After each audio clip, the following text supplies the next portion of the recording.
applause the fact that the streaming is on.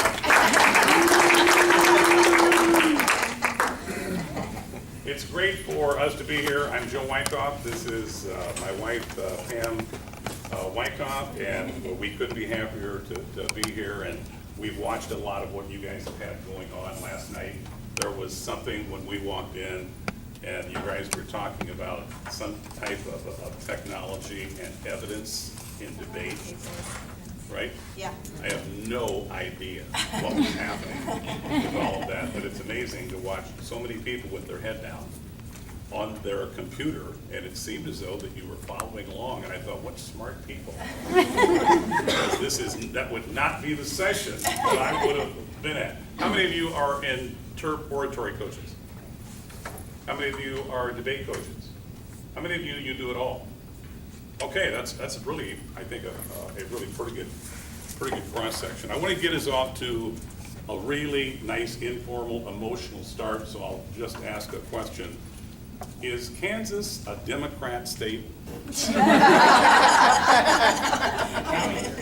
think the answer is no. Is that right? This is a very important conference. You know, one of the things that when Pam was responding to back here about for prose and poetry, it's so interesting to come to Kansas and hear what you guys are talking about, because I coached in Indiana at Chesterton High School for 31 years, and then I moved to Minnesota primarily because Pam had chased me all around the country. I'd love to tell that tale, and that's not true. And so I pretty much had to move there because she wanted me to get married, and primarily because she wanted another speech coach. That's the primary reason.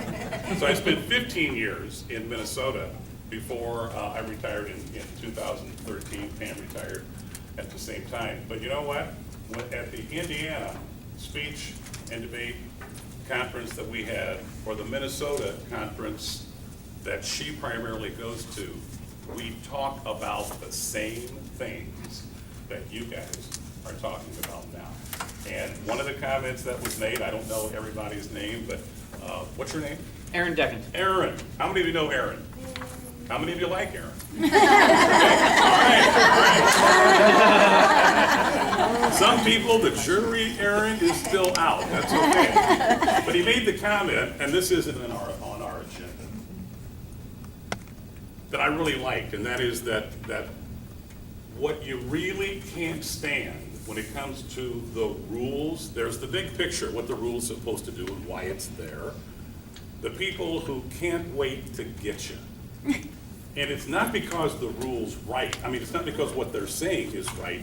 It's a technicality that somebody wants to talk about. It has nothing to do with the good of the activity. It has nothing to do with the kid. There's some other agenda going on, and that's the time when I think someone in charge needs to call it like it is. And so those nitpicky kind of things where we can get so far away from what's the big picture? What are we really after doing? And is this something that is really helping the kid and promoting education, or is this something really, there's another agenda and it's getting in the way? So the fact that you guys talk about that, I really appreciated that.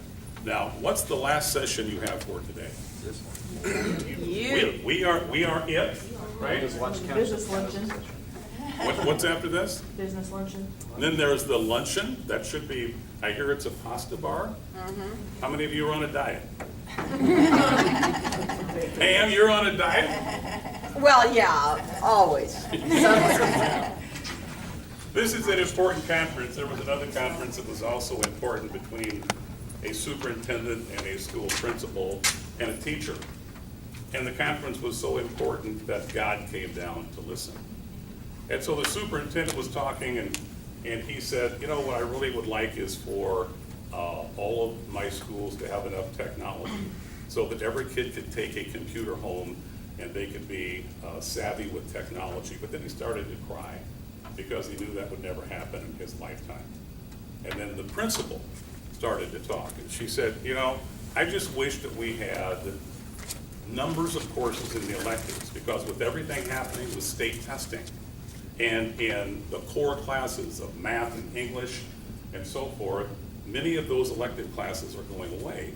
And so I just wish that we would have more of a well-rounded kid. But then she started to cry because she knew that that would never happen in her lifetime. And then the teacher said, "I'd just like to have a state work." And then God started to cry because he knew that would never happen in his lifetime. How many of you school has started? Have you guys been at school a week? 3 weeks. See, in Minnesota, we can't start until after Labor Day. Because of?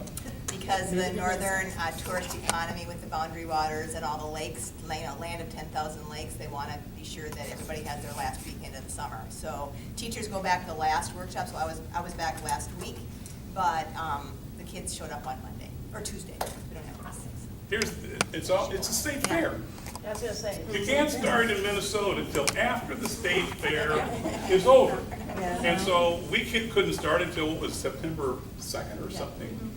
So you're back at school now and things are going, but you guys you've been, what, in school for like 3 weeks or something? And when does the debate season start? 2 weeks. When do you do speech?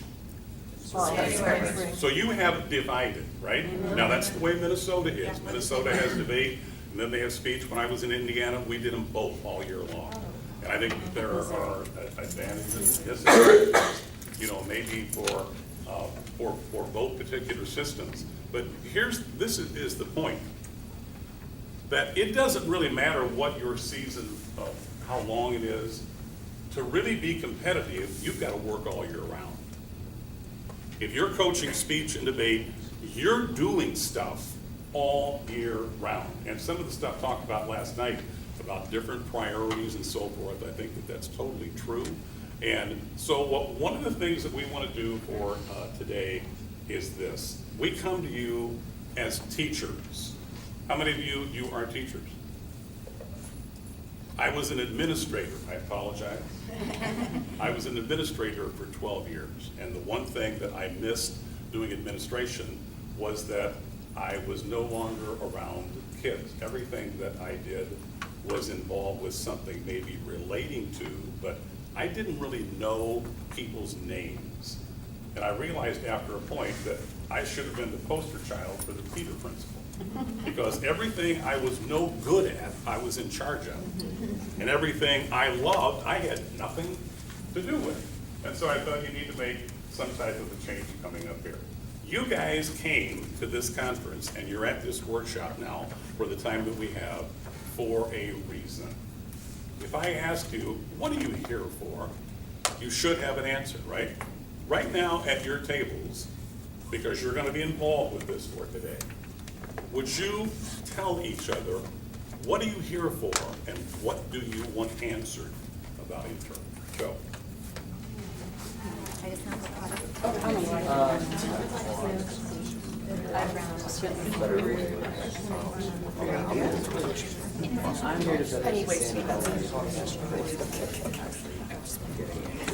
Ask her, she'll tell you. That's the thing that most people don't realize about her. That she's in it for the kids. I just invite the interpreters over to you and you can correct that. And then I see that girl sitting Oh, you can do that. But if I can come up with ways to I am second year.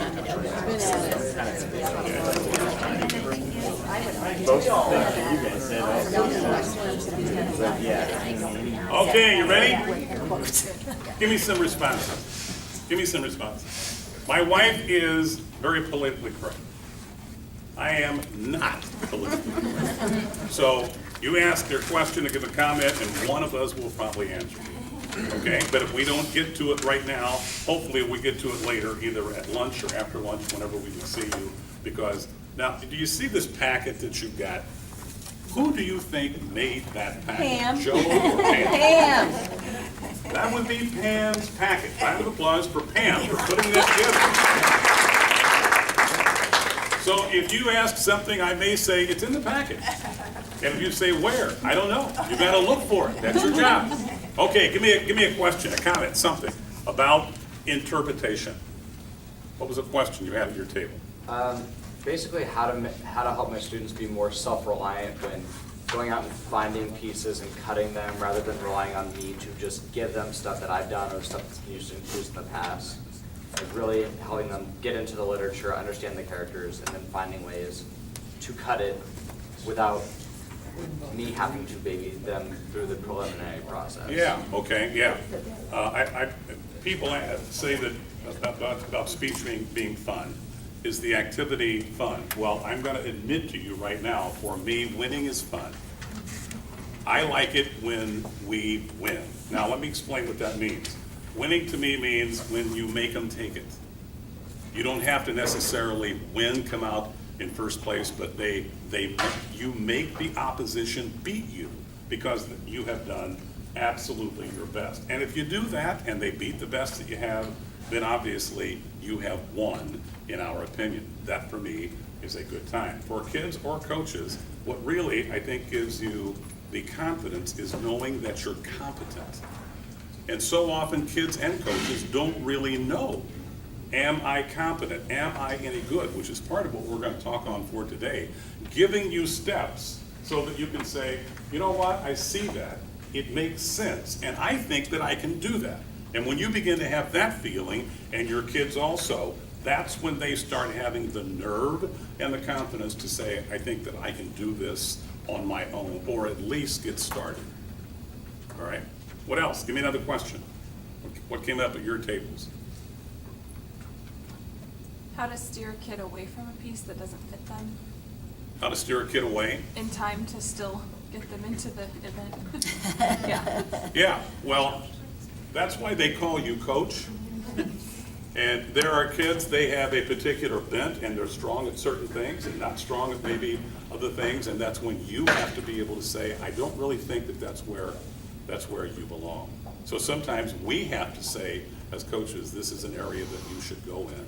How many of you, with the kids that you have in speech in particular, you have maybe not an audition time, but you have a time when everybody comes through and does something, when they show you something that you may have prepared? How many of you do that?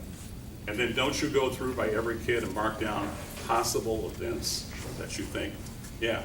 I think that a mistake is when we might say, you know, this is speech, here are all the events. What do you think you would like? Because sometimes that does not match up necessarily to what their skill set might be. Okay, anything else? Any other questions or comments? Then we're gonna go ahead and start. Pam? All right, well, I'm kind of glad about the first two questions that came up, because I think the approach we're trying to take for the goals for today, the way we set this up, was with that in mind, and to really empower you. So what we're trying to give you today are what we would call user-friendly materials. In the packet, we are not going to read that packet through word for word. Part of it is a little bit like they came out with the paperless evidence workshop yesterday, that we're going to put a little bit more down for you. But there's a lot of worksheets and exercises in there to empower kids to be able to do the work, not just you. I thought that was an interesting comment in debate also yesterday about learning to work with the kid rather than to work for the kid. And so you want to be able to be a team, but you don't want all the front loading to happen on you. So I think we're going to give you some user-friendly materials. They are what we would call in the trenches. They are what we have developed from our own experience. And they always came out of a need. And let's face it, time is a premium for all of us. And we have to have things that will empower kids to make choices on their own, guided choices that are smart.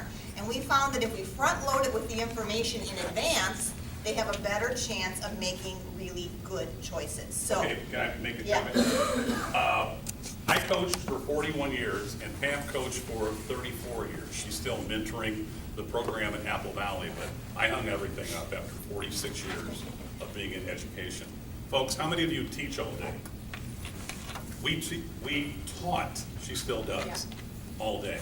So when I'm talking to you or she is about in the trenches, it's we've been there. We understand what you're going through, and the fact that we did not have classes where I'm teaching speech all day. There are some schools that have that, where they have forensics. You guys call that speech, don't you? Yeah. Okay, for us, forensics was both, but there were not speech classes. There were not debate classes. You know, we would teach English all day, and then when do you do speech and debate? After school, right? And so that's what your evenings are. So when Pam says that this is something where it's in the trenches and it's tested techniques, it's because we didn't really have any other way to do it. Something was broken, and we needed to try to find a way to fix it. And I think that was our world and your world too. And so we're gonna try to address some of that today. Because even if you have classes, we've never had like, forensic class. It's always been, we might have a required speech dynamics public speaking class, but those aren't the kids that are necessarily on the team. They're a great place to recruit kids from, but we didn't work on forensics. So this is after the school stuff, and obviously when you are limited to after school only, you've got to have something in your arsenal to make that work. So the third thing that we are giving you today are what we would call activity-based. I'm going to point out the activities. We won't go through all of them, but there are handouts, worksheets, listed activities in the packet. And then we want to offer you a process that we believe gives you, in Interp, and frankly in all speech events, the ultimate compliment. And my husband really, as he redefined winning for you, he's very good at redefining concepts. And if you ask a student generally, what's the ultimate compliment, they would probably say like, good job, or you were great, or I really loved your piece. And in our program, the ultimate compliment is, I believe you. Meaning that what you shared with us, you shared a truth with us, you shared your piece with us, you shared your message with us, and I believe your message. I believe what you have to say. It may not be picture perfect. It may not be completely polished. It's always a work in progress. It's an art form. It's a work in progress. You think about an art class, you can start that pottery and you keep molding it and molding it and molding it and molding it until it becomes an artwork by the end. The ultimate compliment is, I believe you. Okay, I keep jumping up, but that's okay. That's the way I am. There are two things, I don't care whether we're talking about kids in speech or a skill that we would have in life. There's the micro and the macro. You don't do lessons in speech just for the micro. There has to be a macro transfer, because why? We're teachers. There has to be a lesson that would transfer. And so if I'm working with a kid in speech, I start from the very beginning, and so does Pam. There are two things that are critical for you in speech presentation. I don't care whether it's interpersonal, whether it's at home with your teachers, social gathering, applying for a job, or doing some type of an interview for a job or scholarship. I have to like you and I have to believe you. I need to like you. There has to be a dynamic to you where, what a nice kid. What a nice kid. And next of all, I don't know that everything that kid said was necessarily profound, but I believe that she believed. If I get, I believe you, and also I like you, you are on the way to success. And so whenever we talk with you about things like the chart, something that I put together to try to itemize and in a clinical manner, try to teach the skills of Interp, or if I'm talking to you about terms like commitments or reading the word, those are technical terms. But overall, folks, there are some kids, they defy everything I'll show you up here, and they're going to score well. And the reason is because individually, I like that kid.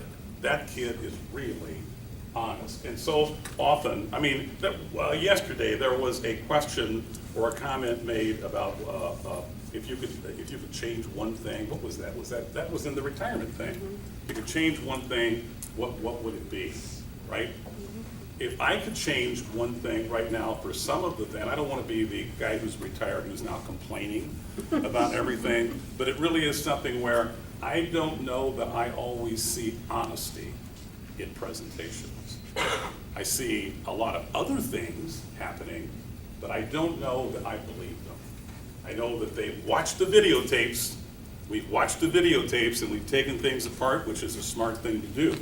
But I want to say, I don't get your heart. If I get your head, that's one thing. But if I don't get your heart, then there's something missing. And that's not a speech skill, that's a life skill that we need to be able to transfer on to our kids. And a lesson that we teach is this. If we're working with you in speech, some aspect of speech, oral communication, and you can win the round, but you lose the interview, if you can win the round, but you don't have any friends, we've screwed up someplace. Because our obligation as teachers is we have to do a cumulative job of doing it all. And so the reason you do the whole thing with speech is to get the job. The reason that you do the whole thing with speech is so that you can get the scholarship and you know how to operate in a social situation. And so that's all transferable. So don't forget that micro, macro idea. And I know that I'm teaching it, but what's the point? There has to be a point to it. Don't you have so many kids in classes, they hate classes because they don't know why they're doing them? They don't do lessons because I don't know why I'm doing them? That's because someone hasn't taught them that.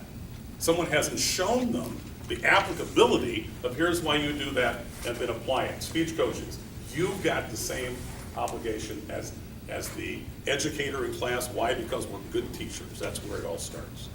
And with that, the phrase that we use, which was also one that he developed, is the real final round. That every time you speak, you are giving that performance for that audience, but that performance is designed to get you the real final round, which is that job interview, which is that scholarship. And I'll tell you, some of the most heartwarming letters we have ever gotten are the kids that go off to college, and we get a letter and they'll say, Mrs. Wycoff or Mr. Wycoff, I just had a final round. You know, I got picked for this, I got picked for that, it's because I did it. And to me, that gives so much meaning to what we're doing. So it doesn't matter whether it's an interp or oratory, extemp, or debate, and we heard that yesterday about it changing kids' lives, but for our kids, we have found that when you put it in that macro context, everything you do becomes much more important. It's not about winning that round, it's about winning the big rounds that matter in life. So, let's see here, there we go. So we're going to start now with talking a little bit about the kid and the cutting, and this is where the packet starts with coordinating the kid and the cutting. Now the cutting, I use that just because of alliteration. Really the selection is what we're talking about. But these are the things that I think will help you in making good material choices. I do think the student has to like and care about the piece. Now, with that said, I don't think the student should have that sort of princess in the pea need to find the perfect piece, and especially the younger they are, the more they need to roll with the punches a little bit, and they have to think about what they're doing, and you have to feel like you're meeting their needs, but they do need to like and care about it, and sometimes that is a discussion about what's the meaning, and what are you going to get to do every time you do it. Not just, it's funny, it's serious, but what's the message you're going to get to share with that. Also, in terms of it, think a little bit about the gender. That's an interesting thing because more and more, because of believability, you'll often see, for sure in drama, you know, women playing key female roles. When I first started coaching, there was no problem with women doing male and female roles, and very, you know, out of, you know, cultural context, different ethnicities, lots of more variety. It's become a little bit narrower. But if you can give a student a piece, especially beginners and high level, you got a little ground in the middle, that fits with their gender and makes the job a little easier, I would do it. The exception to the rule is, I think in humor, contrasts make for very interesting things. So guys, I feel like I'm a little jealous of this. Guys can often portray women very well in humor, and they're a lot funnier than girls portraying guys in humor. So, you know, giving a guy a girl piece might give you some mileage in humorous. So think a little bit about the gender. Physical characteristics, that's a pretty obvious one, but I have seen people get up and I'm thinking, you're making me work really hard on the I believe you, given what you look like and the piece you're doing. So if the student understands that going in, and you know you have that bright-eyed freshman girl that looks super young ingenue, that piece might be a humor piece or a drama piece that fits that, just like you have some of these people. I know right now we have a sophomore girl, I swear she looks like a senior and she's so sophisticated looking. She could do those more mature material in general. So think about physical characteristics that will do it. And then finally, their style and capability. So under this, these are the things that I think maybe you don't think about. Sometimes there's material that's super intense subject matter. There are some kids that are really good with that really gritty, intense stuff.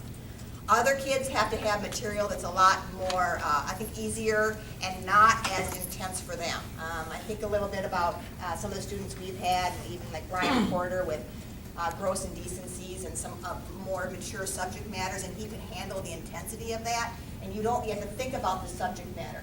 The maturity of the student to handle it. So I think the question came about steering kids away.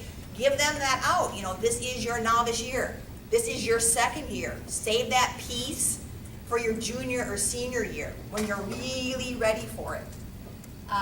The capacity for physicalization. Some kids are great at doing character pops is kind of what we call them, although you're not completely popping, but changing. Some kids are great at characters. Those that can do the voice and the body, then I would give them pieces that plays to that strength. But likewise, if that's not a strength, start them out with something that's more of a monologue, something that's going to be able to allow them to not have to work that hard to be believable. So that comes into just a comment here on material, since you guys are talking about prose and poetry versus drama. In this case, we often have the kids read when they come in, and you kind of feel, and there are some kids that are so great with language. And we steer those kids into prose and poetry more that has descriptive words that can make the sounds. And then there are those students that can really do voices and or dialogues or that narrative that's going to be a strong dramatic piece. And I always compliment them on this. And it shouldn't be. Sometimes on a team there's hierarchy, like drama is the big kahuna compared to maybe prose reading. I don't know what you have for your prose event, because in NFL you can do prose, poetry, and drama all in the same event. But in our state, there is a separate prose event, there's a separate poetry event, and then there's drama, which is DI as in plays. So you have to say, you know, you are fitting a critical need to be able to use that language because it's beautiful when you say it. And there are kids that are like that. So I would look for that descriptive versus the character capacity. Okay, a comment. Do you like when I get up and I expect this fully, so you told me. Two things, coaches.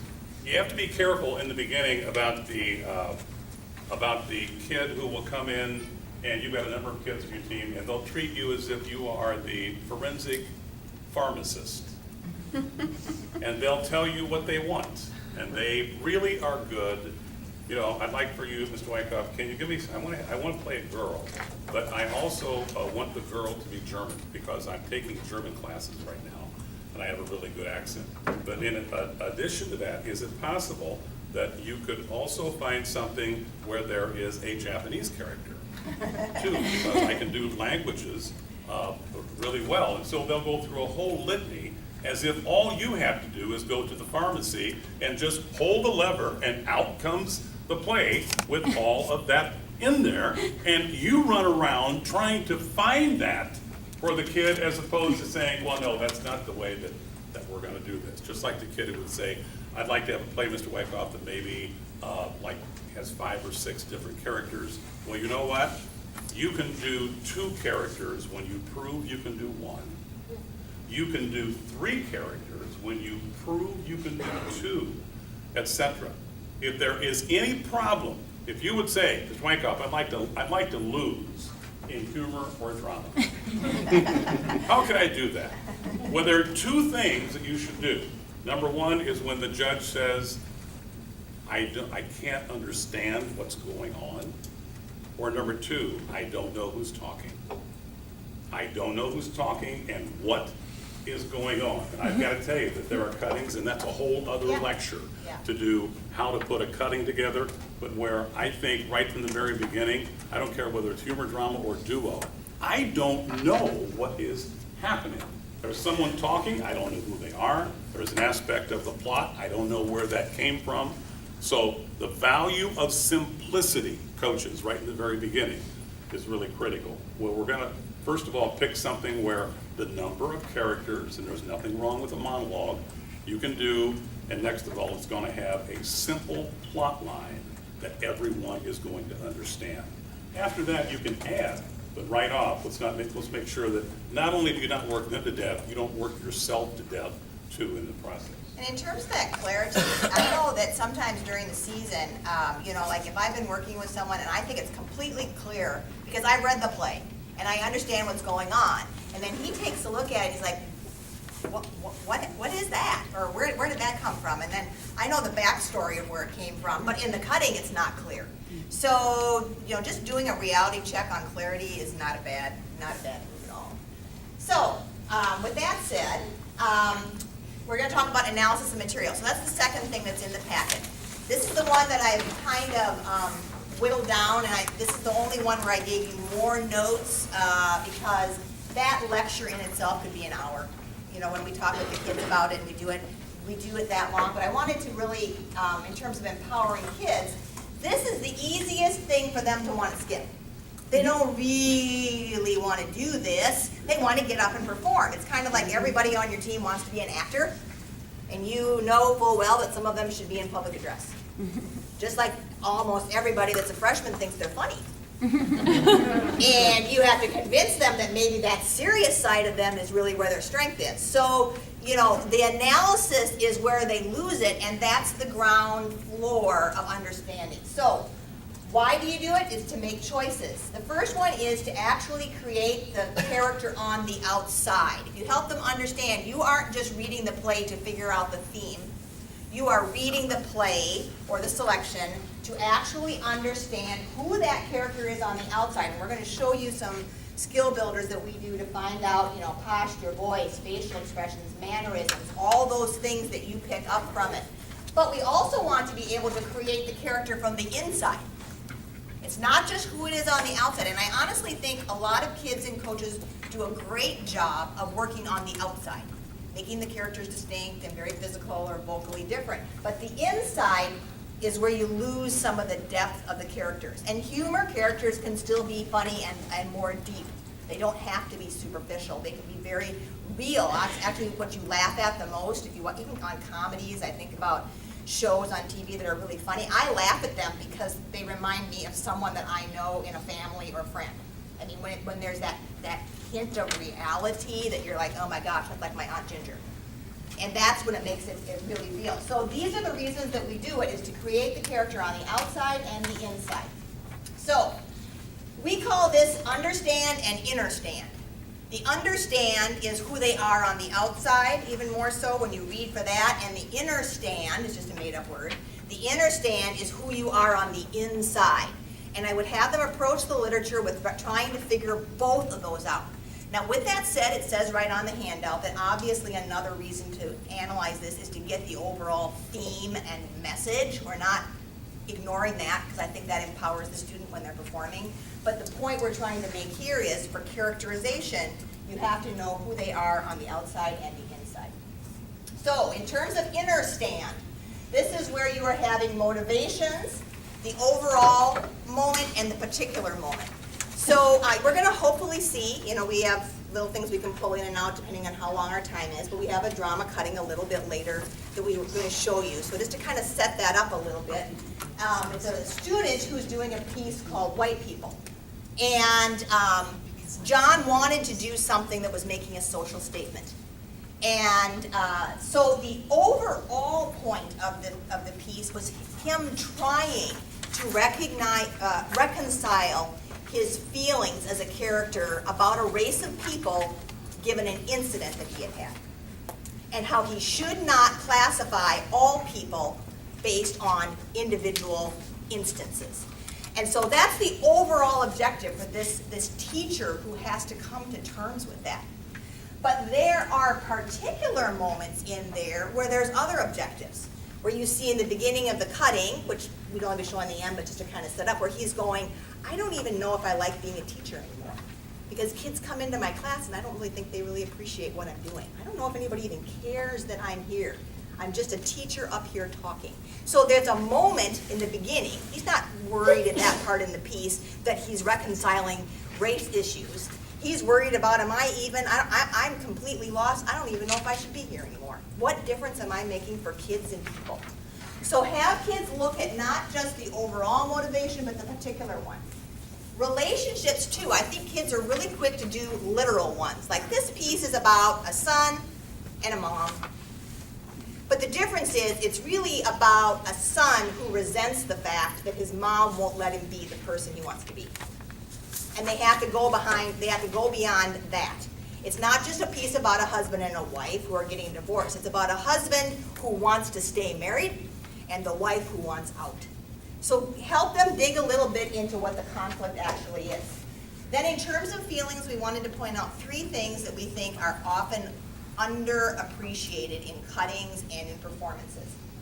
I read a great book a long time ago, and if you haven't ever read it, called The Audition by Michael Shurtleff. It's a wonderful book, and it's given to people for acting.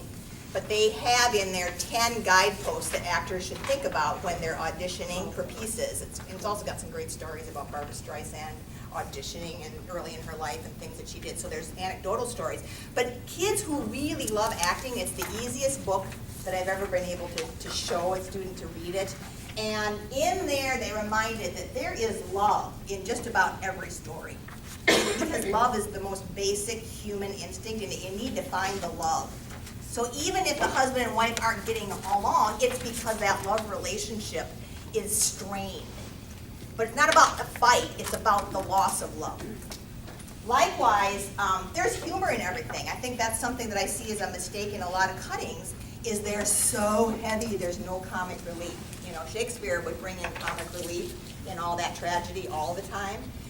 I would encourage kids to look for the moments that can make you laugh, because a cutting flaw in my mind is when I am sad and upset as a listener from point A all the way to point Z in the cutting.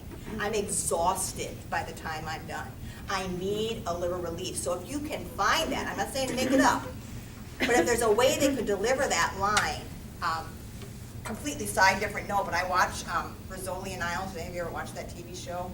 And right now, that one of the characters on there, she makes so many, between the two of them, she makes so many lines that if I were to read them on the paper, I wouldn't think it is, but it's because they have this relationship, and they'll, you know, she'll mock Mara a little bit by what she says, and it makes me laugh, and I'm thinking, after how many seasons that's finally developed, because their friendship, it could be a tense line, like, Mara, you're always so straight about all the things you have to do, you know, and she's like, oh, you know, and she'll mock her, but in a friendly way. And I feel like that's how they bring humor out. And then the last one is hope. We're big believers that there's got to be some hope, I think, in a cutting for your kids. If you can leave an audience with that there's hope for change, your judge will feel better and the kid will feel better. There's a lot of cuttings that, because of the way they're shaped, there's no hope for it. And in the cutting with John that you'll see, seeing the transformation, if you don't take the cutting to the point where he changes his views, it is a downer, and you leave bitter and upset. It's in the play, and this is actually one section of the play, but it's finding the hope, and that is a great thing. People love to leave inspired and moved because, like I said, we all love a little hope and love. And so if you can find those in the cutting and steer kids, because honestly, kids always want drama. You know, it's got to be serious, every social issue, every calamity in the world. It's just so depressing. And, you know, if you can help them to get the other emotions, that's great. The last one is I think, in terms of totality, again, we're great on the outside, but not the inside. What is the character thinking? I have to see the wheels turning before the line comes out. Too many kids want to say the words without thinking why the kid is saying the words. They don't know the memory that's happening. So in that husband and wife divorce scene, she might be confronting him, but she's remembering what he did when she's saying it that has gotten to this point. And that memory is what's motivating the thoughts. But they're just going to say the lines when they're angry, and it might really be hurt. Because how could you do that to me? And you're remembering that memory. And then the sensations. That's the other one that I think is often missed by kids. And by that I mean the senses. What they can see, hear, taste, touch. And in the performance, and when they're combing the script for them, you have to know, like we did, there was one of the plays we did where it was like super hot, and I remember the person starting out and just looking like it was a really hot day. and then starting by setting the scene. What are you going to do to use the senses? And in the humor that we're going to show you in a little bit, I mean, there's a moment where there's taste going on, there's moments where the senses come alive. If you have poetry, as a judge, I really look for people who can make language come alive by appealing to my senses. Make me feel as a judge what you are tasting, touching, seeing, hearing, all of that. Those are kind of, I think, things that will help. So here's the activities that we offer you in this area. I'm just going to point them out. At the bottom of the first section about understand and understand, in terms of at the bottom, we offered you options for kids to be able to deal with understanding, and being a big believer that there's learning styles for all kinds of kids. I mean, I love to intellectualize things. That's the debate coach in me. But I found that sometimes you have to teach to other people's strengths to understand things. So there are ways to talk out the understanding, there are ways to write out the understanding, and there are ways to act out the understanding. So there's a couple of those listed. On the next page at the bottom, there are ones also in terms of the understanding. Again, the first two deal with verbalizing, and the last one deals with physicalizing. So some kids could read it on the paper and try to take notes, but until you actually ask them to paraphrase the story, to act out an improvisation, they may never really get it under their skin. And then you can watch it in a different way and see. So those are some, and they love doing that anyhow. That's a lot more fun than just saying, take a piece of paper and take a lot of notes and tell me what you think. But the last one on that particular part is number 3, which is what I call the fill in the blank exercise. So the first two that I mentioned here are the understanding and understanding. Not everything is in a script, and you need to make some creative choices that are consistent with the material. But they love this one, that's number 3, about creating details. It might not say in the script what the person's favorite food is, or favorite song, or economic background, or childhood idol, but it begins to flesh the characters out, and they become much more real. So this is a fun activity for them to see that they can bring depth to the character that's not just on the surface. The last one is a worksheet that we've used, that we do pass out, that allows them to intellectualize a little bit more. That's characterization profile activity, and they can go through and do physically what the person looks like, but then they can talk about mannerisms. If you know the person is super nervous, I mean, maybe there is going to be the fidgets that happen, the twitches that happen, the little mannerisms that might occur. So they can go right through that sheet and be able to fill that out. So those are the activities that we think will help with the understanding and the understanding, with the analysis. And then Joe now is going to get, I guess we're going to show, we're going to set up the HI a little bit. You want to set up Joe's HI so we can show it, and then we'll do that? Yeah, you're gonna show it out? Yeah. Okay. We want to tell them what give them the scenario for Joe. Yeah, this part coming up here is the part I get excited about, because you say, well, that's great, Joe Pam, you've given us this cerebral stuff and so forth that we can think about. Well, don't ever mistake this comment. Folks, you've got to be smart to do this activity. Kids have to be smart to do this activity. This is holistic. And so when we're talking about, in order for you to, before you want to stand up and do the piece, you maybe should have read the play. You know, the poor kids, they don't, what are you talking about? Don't you just have the cutting? No, I'm a teacher. You're gonna read the whole damn play, or else you don't know the dynamics that are taking place. And so no, you read the entire play.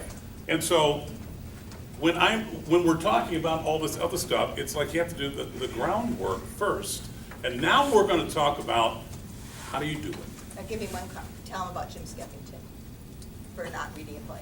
Yeah, Jim Skeffington, great kid, very successful. He was doing Days of Wine and Roses. How many of you read Days of Wine and Roses? It's about, it's an old play. Okay, so Pam is, and I've read it. But it's a story about this really two alcoholics who get together, and the husband is still drinking, the wife stops, they have a child, but anyway, he's still drinking, and Jim didn't want to read, the whole play, because let's just get to the drama, one of these things, and he was a very talented actor. Well, there is a line where he's going to interview, like for a job or something, the character is talking, and he's lost weight because he's been drinking and not eating, and and he's nervous, and he says, oh my God, I have to get myself ready. I need a belt. Well, he needs a drink, right?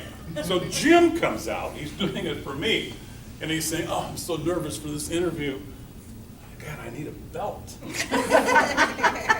I said, what are you doing? Well, see, his pants are falling down because no, that's not what that means. If you had read in the context, you would have understood that the line means something else. So when you have 16-year-old kids telling you things like that, that's when you think, you know what, you might want to make a better choice. Also, every 16-year-old kid thinks that they're funny, especially when their audience is other 16-year-old kids, because they will laugh at the most perverted things that you can find in the play. And that's why you have to say, now this is just me, once again, I don't want to get off on a tangent, although you can tell that I could. There are things that are in a play. One of the greatest plays I've read and seen is Clybourne Park. There are sections of Clybourne Park that I think that's the most phenomenal writing that I've heard because of the previous work, that I had read. I knew what Clybourne Park was taking off on, but there are parts in Clybourne Park that my high school kids aren't going to do. And it's not because I'm a prude. Good Lord, I'm not. It's because I don't think that's appropriate for a high school kid to do. This is not off Broadway. If you're off Broadway and you're in some place, that's a different, but if I'm with your mom and dad and we're in the theater and I'm watching you on stage and I'm your teacher instructor, I better be proud of what I'm seeing, as opposed to I really want to kind of get away because here's a section coming up that I don't know that I would be real comfortable with. And so I think, once again, as a coach, we have to be careful about what we allow kids overall to do. This kid that you're going to be seeing here now, this is Joe Paulzine. I want you to watch this. I hope that we would have time to watch it 2 times for a reason. 1, to enjoy, 2, as instruction. But we're going to come back to, how did he do that? That's going to go into the physicalization of characterization, okay? So make sure you're right now where you can see the screen. We're not going to play the whole thing, are we? No. Okay, No, all right. and the idea here is he's going to talk about how we went through to plan the characters physically for this. This is about the understanding physically, vocally, all of that sort of thing. So this will give you at least a context to make the decision. Once again, everybody cross your fingers, because every time I use technology, it freaks me out. So let's just hope it plays and see if it. Now, this is a humor, so you No, can't. it didn't. Okay, back it up. Let's see here. It's supposed to just. Dustin. Can you make it? Can you just click the clicker in the back there where you can see the screen? Round of applause for Dustin. For being here.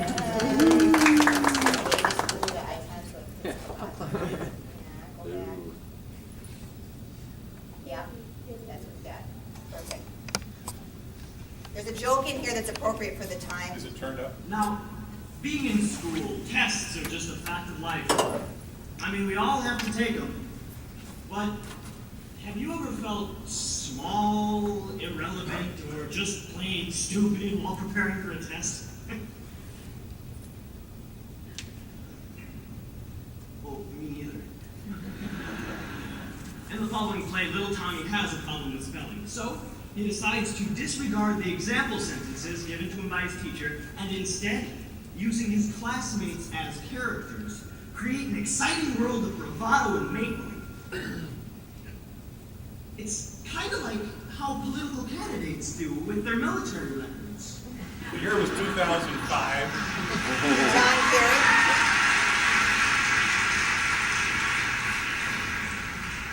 Sing. The Right Stuff, spelled W-R-I-T-E, by Dan Impala. Okay, Cross. Oh, hello, everybody. You all know what day it is, don't you? It's spelling test day. Woohoo! Look, there's Thomas. Thomas Jones. But you know,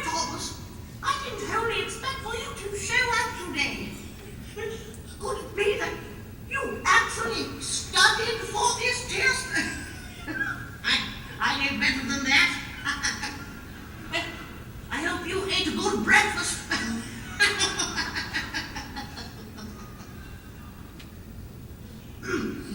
Okay, let's get this over with, shall we? Our first word is Mary. Mary, don't listen to that sentence. She just wants to confuse you with her sentences. Uncle Bob called from prison to wish us all a Merry Christmas. Mary, okay, come on, Tony. You gotta think of your own sentence. Yeah, I can do it. Mary. Mary. Mary. Mary. Look at Rosalita. I don't know what a dame like you sees in a mug like me, but I love you. With all of my heart, I love you, Rosalita. Master with the Tommaso. Ma ona lite read the ball.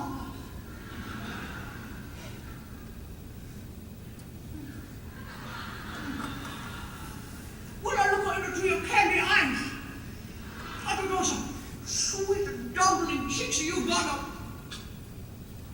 It makes me think about the tomorrow when we get married. Oh, Rosalita. I remember the first day I saw you. Your hair, your eyes, your smell. Like a marinara sauce. I never smelled a garlic like that before. Not too much garlic. Mama always say, just a touch behind the ears. Oh, Rosalita. Smell me today. Marry me tomorrow.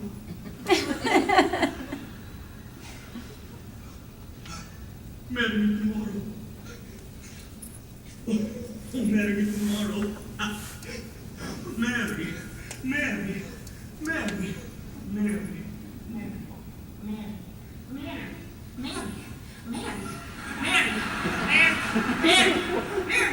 Mary, Mr. Jones.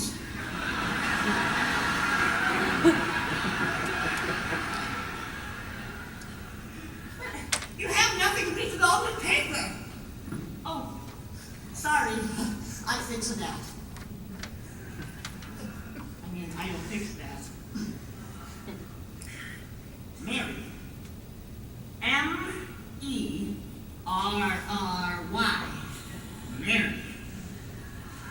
I know that word. Okay, go. Balthazar, I believe it is customary to sharpen the non-rubberized end of our pencil.